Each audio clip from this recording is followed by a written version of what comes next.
ഈശോ എന്ന സിനിമ. പ്രശ്നം നാദിർ ഷായുടെ മതമോ സിനിമയുടെ ഉള്ളടക്കമോ അതോ ഈശോ എന്ന നാമമോ? പ്രതികരിക്കുന്ന ക്രൈസ്തവർക്ക് ക്രിസംഗി എന്ന ചാപ്പ കുത്താൻ ഇറങ്ങിത്തിരിച്ചവർക്ക് സുവർണ അവസരമായിരുന്നു ഈശോ സിനിമ വിവാദം. ഒരു സിനിമയ്ക്ക് ഈശോ എന്ന് പേരിട്ടാൽ ആകാശം ഇടിഞ്ഞു വീഴുമോ? ഇതായിരുന്നു നാദിർ ഷാ തന്റെ സിനിമയ്ക്ക് ഈശോ എന്ന പേരിട്ടപ്പോൾ പ്രതികരിച്ചവരോടുള്ള പുരോഗമനവാദികളുടെ പരിഹാസ ചോദ്യം. അവരോട് ചിലർ മറുചോദ്യം ചോദിച്ചു, മുഹമ്മദ് എന്ന പേരിൽ ഒരു കച്ചവട സിനിമ ഇറക്കാമോ എന്ന്. അവരാരും ഉത്തരം തന്നില്ല. പകരം ഹൈന്ദവ ദേവന്മാരുടെ പേരിൽ സിനിമ ഇറങ്ങിയിട്ടുണ്ടല്ലോ എന്ന തർക്കുത്തരം മാത്രം നൽകി. നാദിർ ഷായോട് സിനിമയുടെ പേരിനെ കുറിച്ചുള്ള വിവാദത്തെക്കുറിച്ച് ചോദിച്ചാൽ സിനിമ കണ്ടതിന് ശേഷം പറയൂ എന്നായിരുന്നു മറുപടി. അങ്ങനെ ഒട്ടേറെ വിവാദങ്ങൾക്ക് ശേഷം 1.5 വർഷം കഴിഞ്ഞ് ഇപ്പോൾ OTT-യിലൂടെ സിനിമ പുറത്തിറങ്ങി. സിനിമയ്ക്കെതിരെ പ്രതികരിച്ചവർക്ക് പോലും സിനിമ കണ്ടപ്പോൾ തെറ്റ് മനസ്സിലായി എന്നാണ് സിനിമയുടെ പ്രചാരകർ പറയുന്നത്. ഈശോയുമായി ബന്ധപ്പെട്ട ഒന്നും തന്നെ ആ സിനിമയിലില്ല. എന്നാൽ പിന്നെ എന്തിനാണ് ആ പേര് സിനിമയ്ക്കിട്ടത് എന്ന് ചോദിക്കുമ്പോഴാണ് സിനിമയുടെ കച്ചവട തന്ത്രവും നാദിർ ഷായുടെ കുബുത്തിയും പുറത്തു വരുന്നത്. സിനിമയുടെ പേര് വിവാദമായ സമയത്ത് നാദിർ ഷായുടെ പിടിവാശി കണ്ടപ്പോൾ പലരും ചിന്തിച്ചു, ഈശോയുമായി കണക്ട് ചെയ്യുന്ന എന്തെങ്കിലും ഈ സിനിമയിൽ ഉണ്ടാകുമെന്ന്. കുറഞ്ഞ പക്ഷം ഏതെങ്കിലും പ്രധാന കഥാപാത്രത്തിന്റെ പേരെങ്കിലും ഈശോ എന്നാകുമെന്ന്. എന്നാൽ അത്തരത്തിൽ കണക്ട് ചെയ്യാവുന്ന ഒന്നും തന്നെയില്ല സിനിമയിൽ എന്നതാണ് വാസ്തവം. എന്നിട്ടും ഈശോ എന്ന പേര് ഒരു കാരണവശാലും മാറ്റാൻ കഴിയില്ല. സിനിമയുമായി ആ പേരിന് അത്രയും ബന്ധമുള്ളതിനാൽ മറ്റൊരു പേരിനെ കുറിച്ച് ചിന്തിക്കാൻ പോലും കഴിയില്ല എന്നാണ് നാദിർ ഷായും ജയസൂര്യയും അടക്കമുള്ള അണിയറ പ്രവർത്തകർ വാശി പിടിച്ചത്.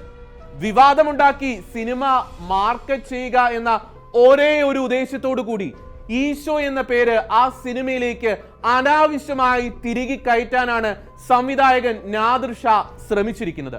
ജയസൂര്യയുടെ ശിവൻ എന്ന കഥാപാത്രത്തോട് തന്റെ പേര് ചോദിക്കുമ്പോൾ ഈശോ എന്ന് തുടക്കത്തിൽ പറയിപ്പിച്ചു. സിനിമ കഴിയുമ്പോൾ നന്മ നിറഞ്ഞ മനസ്സുകളുടെ കൂടെ എന്നും അവനുണ്ട്, രക്ഷകൻ ഈശോ എന്ന് സ്ക്രീനിൽ എഴുതി കാണിച്ചും നാദിർ ഷാ ചെയ്ത തട്ടിപ്പ് പരിപാടി മനസ്സിലാക്കാൻ കഴിയാത്തവരോട് എന്ത് പറയാൻ? കള്ളസാക്ഷി പറയുന്നവരെയും കുറ്റം ചെയ്യുന്നവരെയും എല്ലാം കൊല്ലുന്ന കഥാപാത്രത്തെ രക്ഷകൻ എന്ന് ചിത്രീകരിക്കാൻ സിനിമ ചെയ്യുന്നവർക്ക് സ്വാതന്ത്ര്യമുണ്ട്. എന്നാൽ ആ കൊലപാതകികളുടെ തെറ്റായ പ്രവൃത്തികളെ യേശുവെന്ന ഏകരക്ഷകനുമായി താരതമ്യപ്പെടുത്തി ക്രൈസ്തവ വിശ്വാസത്തെ അങ്ങേയറ്റം നിന്ദിക്കുകയാണ് ചിത്രത്തിനൊടുവിൽ സ്ക്രീനിൽ തെളിയുന്ന ക്യാപ്ഷനിലൂടെ നാദിർ ഷാ ചെയ്തിരിക്കുന്നത്. ചില സിനിമകൾ പരാജയപ്പെട്ടപ്പോൾ നാദിർ ഷാ സിനിമ വിജയിപ്പിക്കാൻ ഈശോയെ ഒന്ന് കൂട്ടുപിടിച്ചു നോക്കിയതാണ്. പരസഹായമില്ലാതെ നാദിർ ഷാ സ്വന്തമായി സംവിധാനം ചെയ്ത കേശു ഈ വീടിന്റെ നാഥൻ എന്ന് പേരിട്ട സിനിമ യേശു ഈ വീടിന്റെ നാഥൻ എന്ന ക്യാപ്ഷനെ തരം താഴ്ത്തി ചെയ്തതാണ്. വെറും തറ നിലവാരത്തിലുള്ള ആ സിനിമ 8 നിലയിൽ പൊട്ടുകയും ചെയ്തു. സിനിമാ സംവിധാന മേഖലയിലെ മുൻനിര സംവിധായകരുമായി കമ്പയർ ചെയ്യുമ്പോൾ ഒരു 4ാം കിട സ്ഥാനത്തിന് പോലും നാദിർ ഷാ അർഹനല്ല എന്ന് വീണ്ടും തെളിയിച്ചിരിക്കുകയാണ് ഈശോ എന്ന സിനിമയിലൂടെ. ഇത്തരം അമ്പെ പരാജയപ്പെടുമെന്ന് ഉറപ്പുള്ള സിനിമകൾക്ക് ക്രൈസ്തവ നാമങ്ങൾ ദുരുപയോഗം ചെയ്ത് മാർക്കറ്റ് ചെയ്യാനുള്ള ശ്രമങ്ങൾ നാദിർ ഷാ ഇനിയെങ്കിലും നിർത്താൻ തയ്യാറാകണം. സിനിമ ഇറങ്ങിയതിനു ശേഷവും നാദിർ ഷാ ന്യായീകരണ വാദങ്ങളുമായി എങ്ങനെയും തന്റെ തല്ലിപ്പൊളി സിനിമ വിജയിപ്പിക്കുവാൻ വിവാദങ്ങൾ ഉണ്ടാക്കുകയാണ്. സിനിമയിൽ നായകൻ നടത്തുന്ന ഒരു കൊലപാതക സീനുണ്ട്.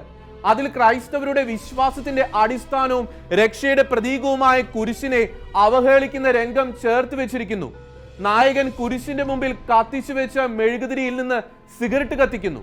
മെഴുകുതിരി ഉപയോഗിച്ച് തല കീഴായി തൂക്കിയിട്ടിരിക്കുന്ന വില്ലൻ കഥാപാത്രത്തെ ബന്ധിച്ചിരിക്കുന്ന കയർ കത്തിക്കുന്നു. വില്ലൻ ലോഹനിർമ്മിത കുരിശിന്റെ മുകൾ അഗ്രത്തിലേക്ക് തല കുത്തി വീണ് മരിക്കുന്നു.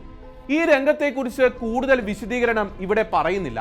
ക്രൈസ്തവ പ്രതീകങ്ങളെ അവഹേളിക്കുന്നതും ക്രൈസ്തവരുടെ വിശുദ്ധ നാമങ്ങളിൽ സിനിമകൾ ഇറക്കുന്നതും ക്രൈസ്തവ വിശ്വാസത്തെ അവഹേളിക്കുന്നതും ചില പ്രത്യേക ആൾക്കാരുടെ ആവിഷ്കാര സ്വാതന്ത്ര്യം എന്ന പേരിലുള്ള നാട്ടുനടപ്പാണല്ലോ. ഈശോ എന്ന നാമത്തിന് താഴെ തോക്കിന് സമാനമായ വരകളും ഈശോ എന്ന പേരിനുള്ളിൽ ബയണറ്റും അതിനു താഴെ നോട്ട് ഫ്രം ദി ബൈബിൾ എന്നും വില്ലൻ ലുക്കിൽ നായകനും നിൽക്കുന്ന പോസ്റ്ററാണ് സിനിമ പ്രൊമോഷന് വേണ്ടി വ്യാപകമായി പ്രചരിപ്പിച്ചത്. അന്ന് ഈ നോട്ട് ഫ്രം ദി ബൈബിൾ എന്ന വാക്ക് കൊടുക്കുവാനുള്ള കാരണം ഇപ്പോൾ പുറത്തിറങ്ങിയ സിനിമയിൽ അന്വേഷിച്ച ആർക്കും ഇതുവരെ കണ്ടെത്താൻ സാധിച്ചിട്ടില്ല. അതും നാദിർ ഷായുടെ മറ്റൊരു കുതന്ത്രം മാത്രമായിരുന്നു. സംവിധായകൻ വിനയനടക്കം പലരും നാദിർ ഷായുടെ പേര് തിരുത്താൻ വളരെ മാന്യമായി ആവശ്യപ്പെട്ടിരുന്നു. സിനിമയുടെ പേരുമായി ബന്ധപ്പെട്ട നടപടിക്രമങ്ങൾ ചൂണ്ടിക്കാട്ടി ഫിലിം ചേംബർ സിനിമ തള്ളിക്കളയുകയും ചെയ്തിരുന്നു. എന്നിട്ടും ആബേലച്ചന്റെ തണലിൽ കലാഭവനിലൂടെ വളർന്നു വന്ന നാദിർ ഷാ ഹൃദയം കൂടുതൽ കഠിനമാക്കുകയാണ് ചെയ്തത്. തിയേറ്റർ റിലീസിന് അനുമതി ലഭിക്കാത്ത സിനിമ പേര് മാറ്റാതെ ഇതാ OTT റിലീസ് നടത്തിയിരിക്കുന്നു. എന്തുകൊണ്ടാണ് ക്രൈസ്തവർ നാദിർ ഷായുടെ കച്ചവട തന്ത്രത്തെ എതിർത്തത് എന്നതിലേക്ക് തിരിച്ചു വരാം. ഒറ്റ ഉത്തരമേ ഉള്ളൂ. ഈശോ എന്നത് കർത്താവായ യേശു ക്രിസ്തുവിന്റെ പരിപാവനമായ നാമമാണ്. മാനവരക്ഷയ്ക്കായി പിതാവായ ദൈവം നൽകിയ പുത്രനായ യേശുവിന്റെ നാമം. ക്രൈസ്തവർ ദൈവവും നാഥനും രക്ഷകനുമായി ആരാധിക്കുന്ന യേശുവിന്റെ നാമം.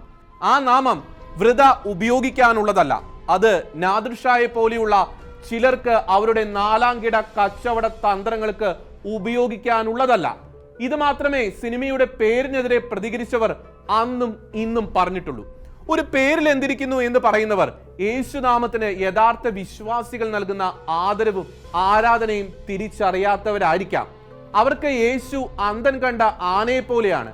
ചിലർക്ക് വിപ്ലവകാരി, ചിലർക്ക് മനുഷ്യസ്നേഹി, ചിലർക്ക് രക്തസാക്ഷി. അങ്ങനെ പോകുന്നു അവരുടെ ഈശോ സങ്കല്പങ്ങൾ.